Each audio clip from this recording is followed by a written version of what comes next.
Hello everyone and welcome back to our series about teaching maths in the FET phase.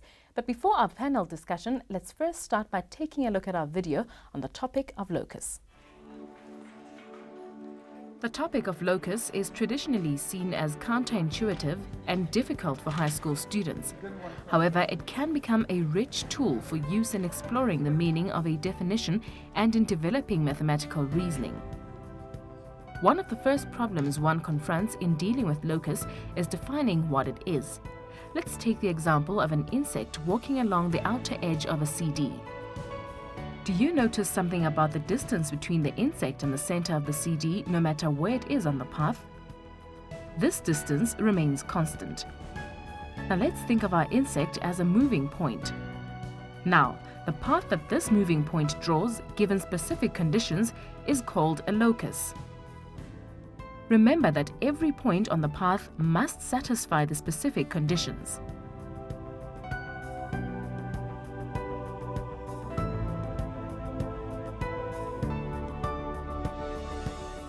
We can also define a locus as a set of points which satisfy a specific condition or conditions.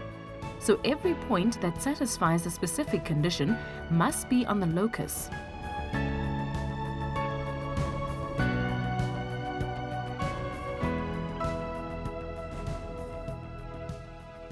Now we can formulate a defining characteristic of a circle. The locus of a moving point that is always a fixed distance away from a specified point, or the locus of points that are always equidistant from a fixed point. Locus is not just an abstract concept. Engineers use it to solve real-life problems. Take as an example the design of a steel window frame. In a window frame, we have the edges of the window which are called channels. And in the channels, we have the edges of the glass, Q, and P, which will slide in it. We have S, which is the midpoint of the width of the glass, PQ. And watch the position of Q as we move P away and towards the stationary point R. As we can see, it moves on a loci which is perpendicular to PR at R. It can be easily proved using coordinate geometry that the locus of Q is the line perpendicular to PR at R. What this means is that Q will always slide smoothly in the channels of the window frame, enabling the window to be easily opened and closed. Now let's observe as teacher Carl Frazen introduces the concept of locus to his class. When we're busy with analytical geometry, the first thing that we must always do is have a sketch. Because when we see something, we understand it better. Today we're going to start with a new section. What I want you to quickly draw on your piece of paper is to place a point P, and from that point P, find a point, any point, just one point, which is 5 units from point P. Once you've done that, see if you could find another point which is also 5 units away from point P. And see how many points you can plot. And let's discover that quickly.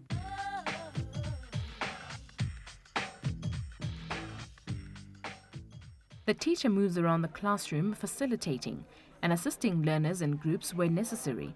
He observes how each group is working, especially how learners are interacting with each other. The teacher takes note of any critical incidents that occur, for instance, a misconception by a learner or a particularly good idea coming from a learner. All right, well done, Muaz. That looks right, because that's exactly what we're looking for. What I always tell the kids is draw a sketch, because by seeing the situation, you understand it much better yourself. And a sketch always helps. I think you've all seen that when you place points 5 units away from point P, you will discover that they lie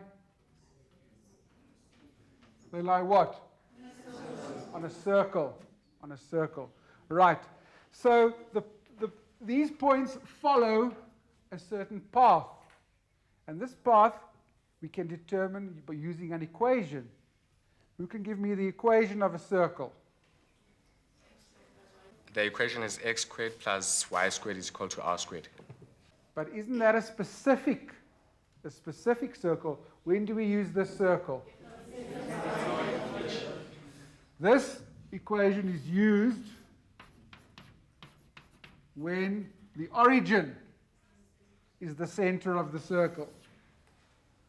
If we place this point there, what will the equation of the circle be? It will be different. We'll have to go and discover that later on. Now that the learners have taken part in a practical activity involving locus, the teacher starts to guide them to a deeper understanding of the concept. Now, locus comes from the word location, which means position. And you'll see that these points have all been placed in a certain position. And these points satisfy a certain condition. What was the condition that we had in our first example? We had to find all the points which are 5 units away from P. So the condition was they had to be 5 units away from point P. So what do we see? Locus, when we're busy with locus, there will always be a certain condition. And the points must satisfy this condition. To make the abstract concept real for the learners, the teacher asks them to think of practical examples of a circle locus.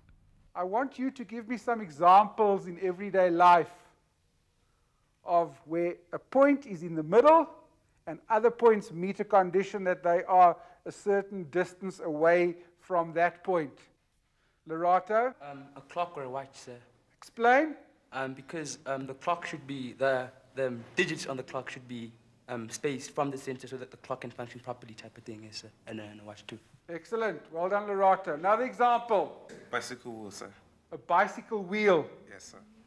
So the sprockets go from the center of the wheel to the ends so that it forms a circle. What I thought you'd all say is, because that's something that's very fashionable for young people, is a CD.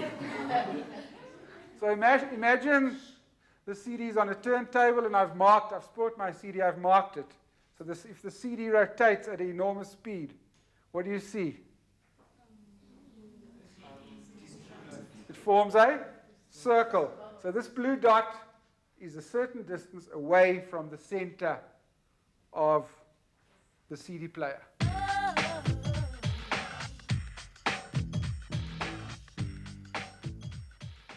There's a point A, there's a point B.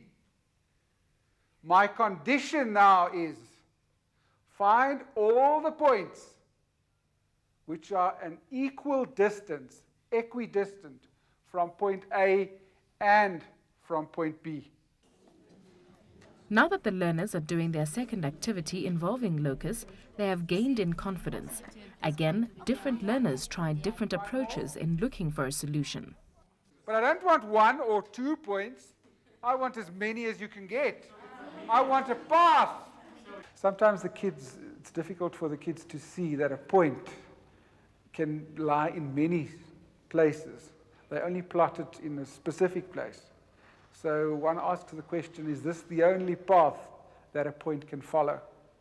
And one must broaden their horizons by showing them the different possibilities of where this point actually can lie. Is it right, sir? Where's another one?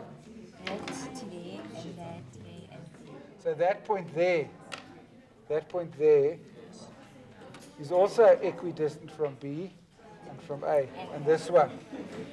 What do you notice when you look at these 4 points? okay, the whole street right That's correct. That's correct. That's correct. Well done. What was the result of trying to find some points which are equidistant from point A and from point B? They lay in a straight line. The points lie on a straight line. So they have a certain path. They follow a certain path. The teacher asks the learner to show how she found this path. She demonstrates how she used a compass based at the 2 points to draw pairs of arcs of the same radius. The points where these arcs intersect lie along a straight line. Now you've told me that these points lie on a line. My question is, what kind of a line is this? Describe this line in terms of A and B.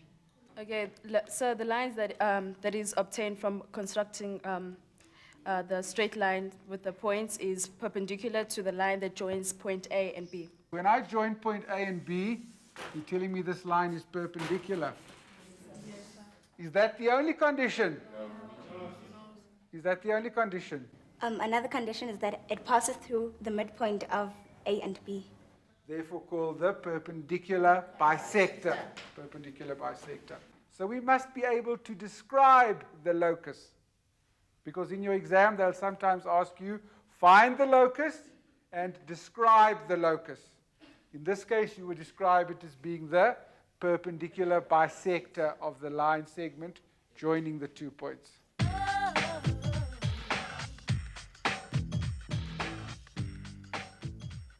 In the third activity, the learners have to find a locus at a fixed distance from a continuous straight line.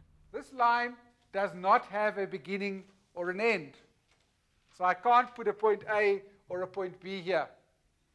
I want you to find all the points that are 3 units away from this line. The learners soon realize that a line parallel to the first line fulfills the conditions. Some have to be prompted by the teacher to realize that 2 lines fulfill the conditions, parallel lines the same distance on opposite sides of the initial line. What happens if you do this? Turn the page around. Now they're on the other side, and they're on this side. So draw them on that side as well. To reinforce the link between geometry and algebra, that is a key element of analytical geometry, the teacher now asks the learners to think about an equation to represent these parallel lines. He assigns the equation y equals 2x minus 1 to represent the first line. You must be able to give me that line in the form of an equation. Are you able to do that? Basically, what we would do is we'd go and draw it according to scale. The gradient is positive, the y-intercept is -1, so the line would look something like that if I'm placing it on my Cartesian plane. So 3 units away from that, where would the y-intercept be for the bottom line? -4. And 3 units above, +2. Thus, if the initial line's equation is y equals 2x minus 1, the equations for the other 2 lines are y equals 2x minus 4 and y equals 2x plus 2.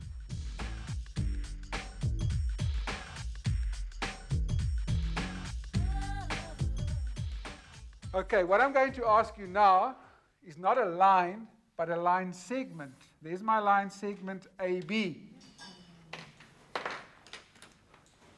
Find a set of points which are 3 units away from this line segment. This activity builds upon 2 of the earlier activities, finding a locus relative to a point and then finding a locus relative to a continuous line. Now that the learners have dealt with those problems, some of them find it relatively easy to combine the previous solutions and come up with the required locus. And it's here is like 3, like that. And on this side as well, it's 3. Oh, so But over here, it's it's also 3. 3 units that way. Yeah, 3 units that way. The teacher confirms the learners' findings. Parallel lines there, parallel lines here, and from there, a semicircle and a semicircle. To end the lesson, the teacher may now formalize a procedure for establishing and describing a locus. Draw a diagram including the given information. Draw points that meet the conditions until a pattern emerges. Connect the points using a broken line or curve. Describe the locus in a complete and grammatically correct sentence. Verify by checking. If a point is on the locus, then it satisfies the given conditions. If a point satisfies the given conditions, then the point lies on the locus. What I liked about the lesson, the way that we did it today, was the fact that I think the kids discovered the fact that they had a compass and they could go and draw and plot the points. They discovered, and I think that helps them to remember. Now that we've seen the video, it's time for us to welcome our guests. We've got Catherine Hunter, who's an independent maths education consultant, and we've got Taska Matlejwane, who's a principal at Pafogang Secondary School in Rockville, Soweto, and we've got Maggie Verstaat, who's the webmaster for the Easy Maths community website. Maggie, my first question is to you. Why is the concept of locus such a tricky one to teach learners, and how should teachers go about teaching it? Well, learners find locus something from Mars. It is very abstract and very theoretical for them. So I think teachers should just chill out and go back to what the learners know. What is a locus? A locus is basically just an equation. And what is an equation? We should take them back to the beginning where we teach them that the equation is made up of different points. Teachers just need to go back to basics with their learners, and then it won't be a foreign concept to them. Catherine, would you agree with I that? agree, except that I think sometimes the basics are not in place. They don't necessarily know that a graph is made up of an infinite number of points. And I think that can always be revised, because even if they were once taught that, it tends to be information that's disappeared fast. So I think that one of the important things about a locus is for them, as we saw in the video, to be very hands-on, to create points and look for the patterns, and be able to see the connection between the patterns that they see in their dots, the fact that they're either in a straight line or on a curve, it's part of a circle, and take that forward. Because that, again, leaves a very solid visual impression in their minds as to what they're talking about in relation to a locus. Taska?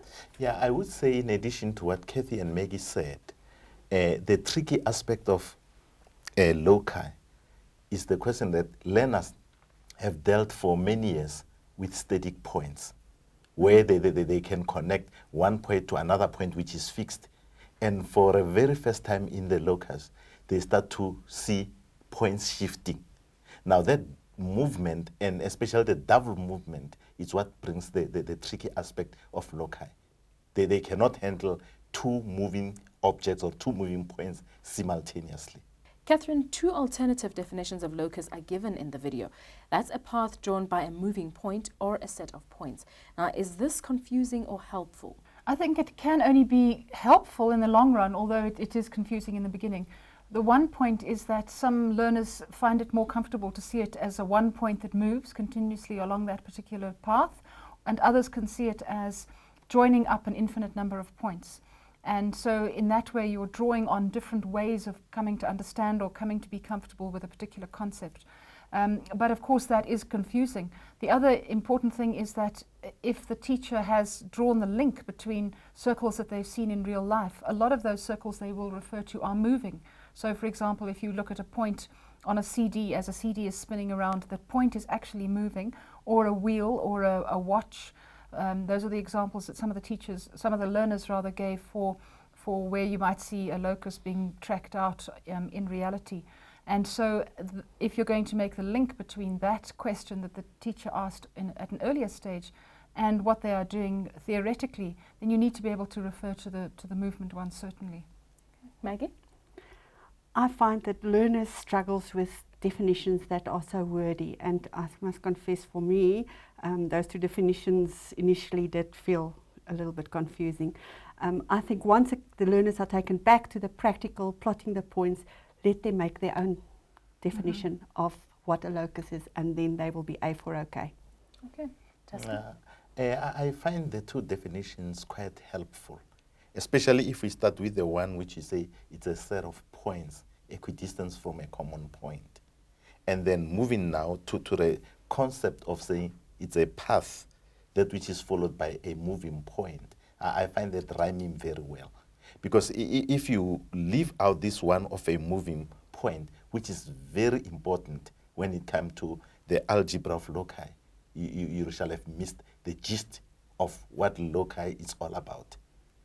And when it comes even to application in industry and so forth, it falls in very well. Like, for instance, if you take the very bicycle which most learners use, they start to see the importance of loci in terms of the chain running on those circles. In the lesson, the learners progress from finding a locus relative to a point, then 2 points, then a line, and finally a line segment. Is this a useful progression? It's an important progression because it starts from simple to a more sophisticated type of path. When you think of the center or a common point with a circle or with a set of points around it formulating a circle, is an easier concept which of course they've already handled even before starting the topic. And then as they move now to the loci of points, referring now equidistance from 2 common points, is relatively easier compared to when they come to the last one, this of a line segment, which is very complicated. I would say the sequencing is beautiful. But if I have to refer back to the video as we saw it, when it came to line segment, the conclusion was not absolutely beautifully done. The concept of the shortest distance need to come in from time to time, because and also you can talk of the perpendicular distance, but when you come at the last point of the line segment, you need to reiterate this question of the shortest distance between that point and any other point. Maggie? I would have also liked to see the actual equation, the result of the whole path that the locus is following, because our learners are so used to just the normal equations that represent loci. If they've actually seen the final equation, it would have just solidified the locus for them. Okay, and Catherine, what do you think of the teacher's use of questioning techniques? I don't think he did too well on that front, I must say. He tended to ask questions of the whole class, and the class answered in unison.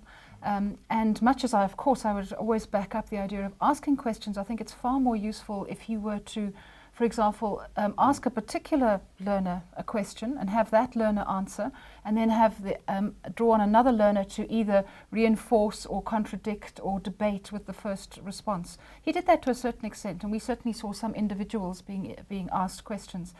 But I think it's far too easy to assume that a class is understanding what you're saying. If you throw out a question and there's just this big hum of an answer, and then you carried on. And he did that a few times. So much as I would say, yes, ask questions continuously, right through the lesson, ask learners questions, rather ask individuals, not the whole class. Taska, you agree with that? Yeah, I would agree with that. Chorus singing really sort of discourage even those who don't know what people are mumbling about. You better be direct with questions. Okay, Maggie? We've all been sort of guilty of that at one stage or another. The other thing that tends to happen is that we sort of start answering and then we realize, oh no, the learners must answer this. So I think as teachers we must just be far more aware of it, and I think that's where group work also come in quite handy, because there you can ask specific questions within the group and sort of get the learners to engage one another with questioning. Any other issues arising from the video, Maggie? Well, I thought that was a wonderful and fun lesson and a great way to explore locus, as it is a difficult section. Catherine, would you? Also, I would love, again, to see more of the connection between real-life examples, because I think that we're a teacher to sit back and think. In fact, there are lots of examples, not just to be introduced at the beginning of the lesson, but throughout the lesson, that draw the connections between the abstract, theoretical idea of a locus and true life out there. And that's all we've got for this session. Thank you very much for joining us. Our guests, that's Taska, Catherine and Maggie. And to our viewers at home, thank you very much for watching. Do keep your eyes peeled for Module 13 coming up soon. Thank you for watching. Goodbye.